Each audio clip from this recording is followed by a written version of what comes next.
mengalami kejadian di luar nalar karena teman meninggal nggak wajar. Di episode 1 dari anime ini lumayan banyak plot twistnya. Ada beberapa detail kecil dan penting yang gak gue jelasin. Jadi buat kalian yang mau nonton anime ini, disaranin buat fokus dulu biar nggak kelewatan sesuatu.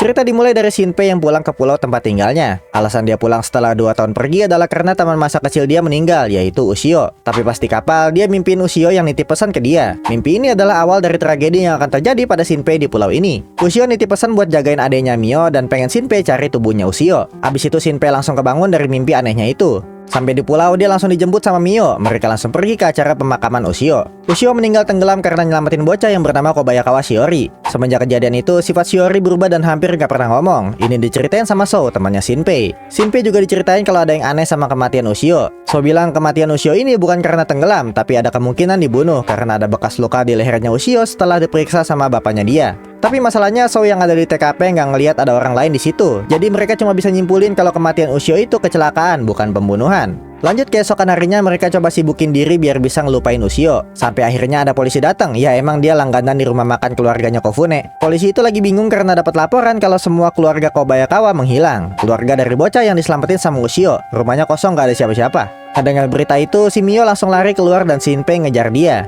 Mio ternyata nyimpen rahasia yang belum dikasih tahu ke siapa-siapa. Dia bilang kalau Kobayakawa Shiori, bocah yang diselamatin Ushio ini ngomongnya udah aneh. Karena katanya Shiori, dia ngelihat orang yang mirip sama dia. Pas ngomongin itu, di depan mereka ada kakek-kakek yang ngedengerin. Mio kenal sama kakek itu, namanya Ginjiro, seorang pemburu. Kakek itu bilang kalau di pulau ini emang ada mitos tentang wabah bayangan. Mitos ini udah ada dari zaman perang, kondisi di mana lu bisa ngelihat salinan tubuh lu sendiri. Dan orang yang ngelihat kembarannya bakal dibunuh sama kembarannya itu. Dan dia bakal berpura-pura menyerupai sosok yang dibunuh dan membunuh seisi rumah, mirip sama keluarganya Kobayakawa yang lagi terjadi sekarang. Selain itu, Mio masih nyimpen satu rahasia lagi. 3 hari sebelum Ushio meninggal, mereka berdua sempat ngelihat bayangannya Ushio. Tapi bayangan itu langsung hilang di depan mereka.